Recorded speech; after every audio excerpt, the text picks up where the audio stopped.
কি বলবেন?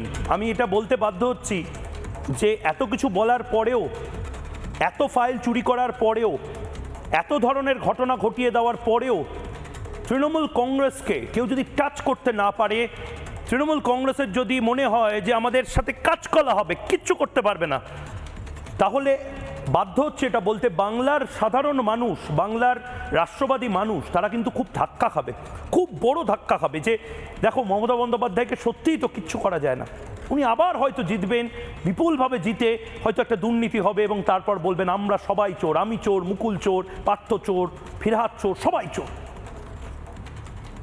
আসলেই অনেকের মোরাল ডাউন হচ্ছে দাদা।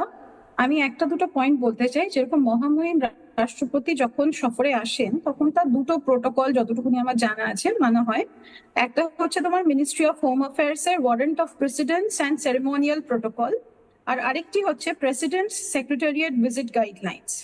এবং এই দুটো প্রোটোকলেই বলা আছে খুব স্পেসিফিক্যালি যে ভারতের মহামহিম রাষ্ট্রপতি, যিনি হেড অফ দ্য স্টেট, যখন কোনো রাজ্য সফরে আসেন তখন সাধারণত মুখ্যমন্ত্রী, who is the executive head of the state of West Bengal, বা রাজ্যের রাজ্যপাল বা কোনো রাজ্যের জ্যেষ্ঠ মন্ত্রী অবশ্যই বিমানবন্দরে উপস্থিত থাকা উচিত মহামহিম রাষ্ট্রপতিকে স্বাগত জানানোর জন্য, ঠিক আছে?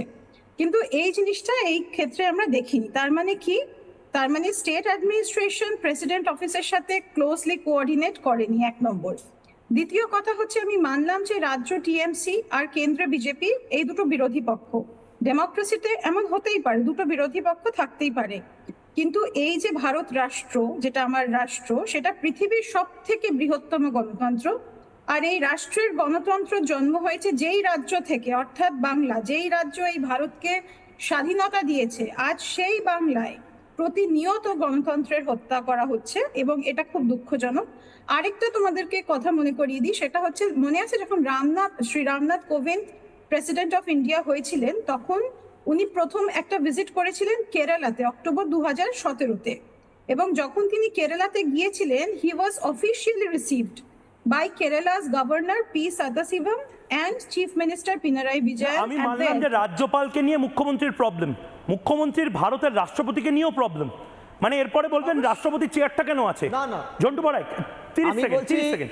রাজ্যের মুখ্যমন্ত্রী আর বলার জায়গা নেই, রাষ্ট্রপতিকেও চ্যালেঞ্জ করে দিলেন তৃণমূলকে কাজকলা করা যাবে, তৃণমূলকে কিচ্ছু করতে পারবেন না আপনি। ময়ূক, যারা নিজেরা ক্ষমতার অলিন্দে থেকে নিজেকে লেডি ম্যাকবেথ মনে করে, খেয়াল রাখবে, লেডি ম্যাকবেথও বিশ্বাস করেছিল গাছটা উঠে এসে আমাকে জাপটে ধরে মেরে ফেলবে না, কিন্তু গাছ বলে কিছু হয় না, নিজের ভেতরের অহংকারটা শাসককে মেরে ফেলে।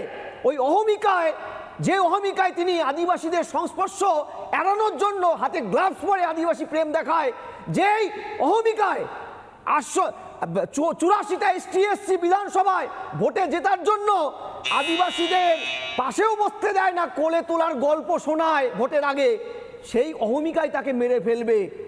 আমি একটা জিনিস, আমি ঝন্টু বড়াই আপনাকে এই অনুষ্ঠান শেষ হওয়ার আগে গোটা বাংলার মানুষকে দেখাতে চাই, এর পেছনে আসলে পলিটিক্সটা করেছেন বোধহয় মমতা বন্দ্যোপাধ্যায় নিজে। তিনি ভয় পেয়ে গেছেন যে এই সাঁওতাল সম্মেলন, সেখানে রাষ্ট্রপতি তিনি যদি এমন কিছু বলে দেন তাহলে ওনার সংখ্যালঘু ভোট গেছে, ওনার আদিবাসী তপশিলি ভোটও যাবে। এবং আজকে থেকে আদিবাসী সমাজ বুঝে গেল যে মাননীয় মুখ্যমন্ত্রী কতটা আদিবাসী বিরোধী, কতটা আদিবাসী বিরোধী।